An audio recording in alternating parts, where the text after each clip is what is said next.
Assalamualaikum warahmatullahi wabarakatuh.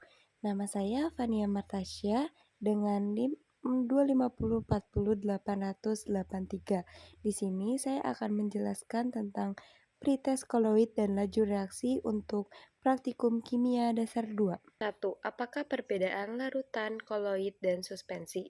Larutan, koloid, dan suspensi merupakan tiga jenis campuran yang dapat dibedakan berdasarkan ukuran partikel dan sifat pencampurannya. Yang pertama, larutan adalah campuran homogen yang memiliki ukuran partikel sangat kecil, yaitu kurang dari 1 nanometer. Sehingga zat larut tidak dapat dibedakan dari pelarutnya dan tidak mengendap. Contoh larutannya adalah air garam dan air gula. Yang kedua ada koloid. Koloid merupakan campuran yang ukuran partikelnya berada di antara larutan dan suspensi, yaitu sekitar 1-100 nanometer.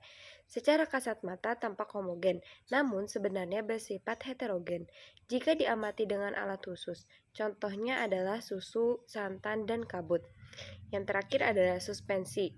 Suspensi adalah campuran heterogen dengan ukuran partikel lebih besar dari 100 nanometer, sehingga partikelnya mudah mengendap jika didiamkan dan dapat dipisahkan dengan penyaringan. Contohnya adalah campuran air dengan pasir atau air dengan lumpur.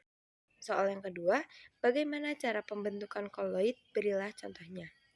Koloid dapat dibuat dengan dua metode utama, yaitu metode dispersi dan metode kondensasi.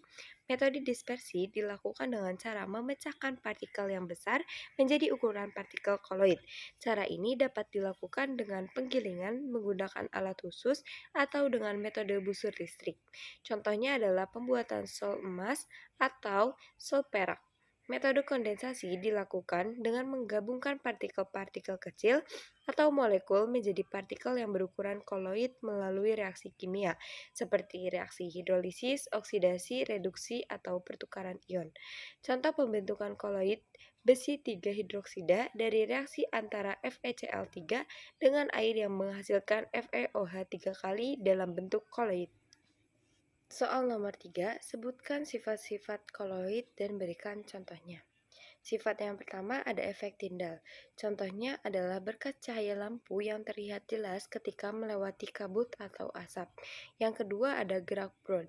Contohnya adalah partikel debu atau asap di udara yang tampak bergerak acak ketika terkena cahaya matahari. Soal nomor 4, buatlah alur kerja untuk percobaan koloid.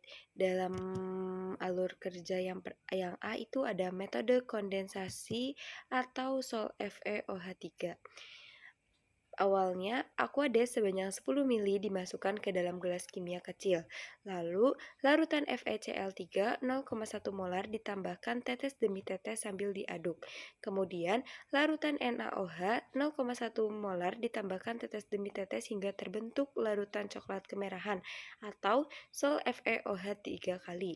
Setelah itu, sol yang terbentuk disimpan untuk uji selanjutnya. Yang B ada metode dispersi atau amilum.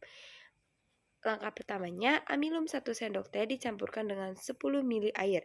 Diaduk, lalu disaring sehingga diperoleh filtrat A.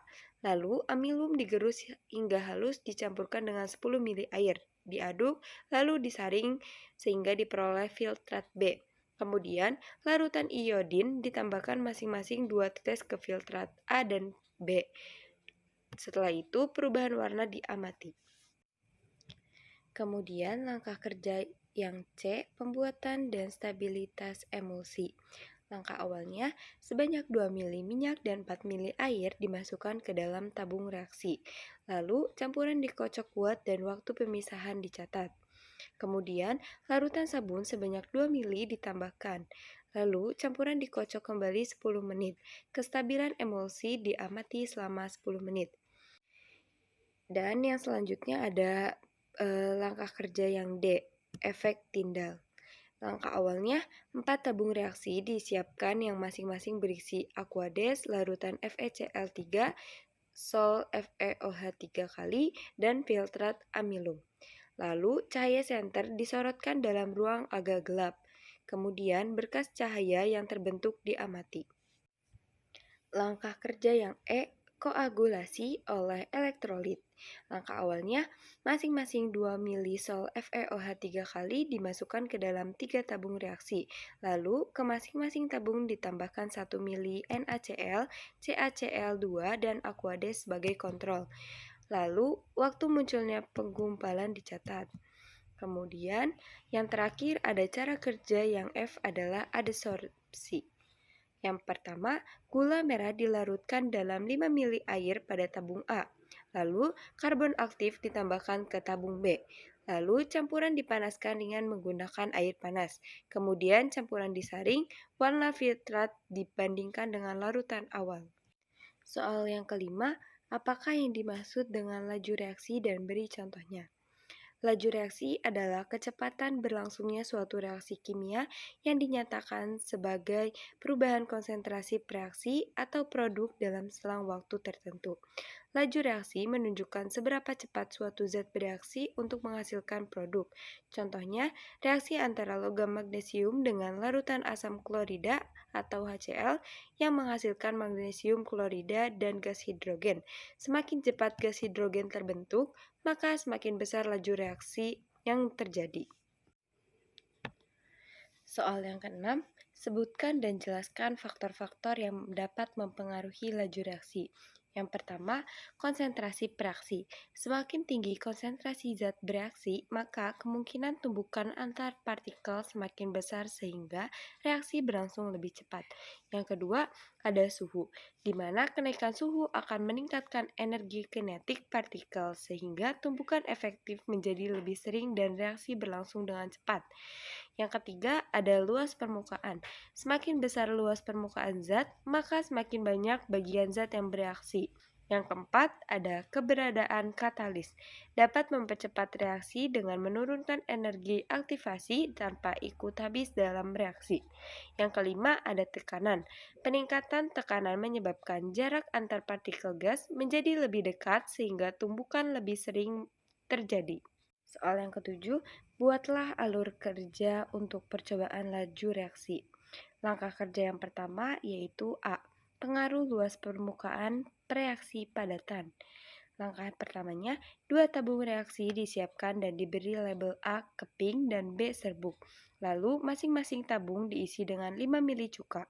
Ke dalam tabung A dimasukkan 10,5 gram CaCO3 dalam bentuk keping, dan stopwatch dijalankan waktu hingga reaksi melambat dicatat. Lalu, ke dalam tabung B dimasukkan 10,5 gram CaCO3 yang telah digerus halus. Kemudian, waktu reaksi dicatat dengan kriteria yang sama. Lalu, waktu reaksi antara tabung A dan B dibandingkan. Kerja yang B, pengaruh konsentrasi reaksi. Langkah awalnya, tanda silang X dibuat pada kertas putih. Lalu, tabung reaksi diletakkan di atas tanda tersebut. Kemudian, 3 campuran Na2S2O3 dengan volume total 5 mili disiapkan, atau C1, C2, C3 dengan pengenceran berbeda. Lalu, ke masing-masing campuran ditambahkan 1 mili HCl 1,0 molar. Larutan diaduk cepat dan stopwatch dijalankan. Lalu, waktu hingga tanda silang tidak terlihat di atas dicatat. Yang ketiga ada langkah kerja yang C. Pengaruh suhu. Yang pertama, salah satu campuran, misalnya C2, dipilih reaksi dilakukan pada suhu kamar, dan waktu hilangnya tanda silang dicatat. Lalu, larutan Na2S2O3 dipanaskan dalam water bath pada suhu kurang lebih 40-50 derajat Celcius selama kurang lebih 2 menit. Lalu, reaksi dengan HCl dilakukan kembali pada suhu tersebut. Lalu, waktu reaksi dicatat dan hasil pada suhu kamar dan suhu tinggi dibandingkan. Langkah kerja selanjutnya yang D. Pengaruh katalis. Sebanyak 3 mili H2O2 3% dimasukkan ke dalam tabung reaksi tanpa katalis. Lalu, perubahan yang terjadi diamati sebanyak 3 mili H2O2 3% dimasukkan ke tabung lain. Lalu, katalis atau ragi atau MnO2 atau Ki ditambahkan waktu dan intensitas pembentukan gas O2 dicatat. Lalu, kondisi katalis setelah reaksi selesai diamati. Langkah selanjutnya ada yang E, penentuan order reaksi sederhana. Dengan seri 1, order terhadap Na2S2O3 atau HCl konstan. Yang pertama, 4 campuran Na2S2O3 dan air disiapkan dengan volume total 5 mili atau S1, S2, S3, S4 dengan variasi pengenceran. Lalu, ke masing-masing campuran ditambahkan 1 mili HCl 1,0 molar. Lalu larutan diaduk dan stopwatch dijalankan. Lalu waktu hingga tanda silang tidak terlihat dicatat. Kemudian laju reaksi relatif dihitung sebagai 1/T. Langkah kerja selanjutnya ada seri 2, orde terhadap HCl atau Na2S2O3 konstan. Langkah awalnya, sebanyak 5 mili Na2S2O3 dimasukkan ke dalam 4 tabung reaksi. Ke masing-masing tabung ditambahkan campuran HCl dan air dengan total volume 1 mili atau H1, H2, H3, dan H4 dengan variasi konsentrasi. Lalu larutan diaduk dan stopwatch dijalankan. Kemudian waktu reaksi dicatat, laju reaksi relatif dihitung sebagai 1/T. Segitu saja penjelasan dari saya. Sekian, terima kasih.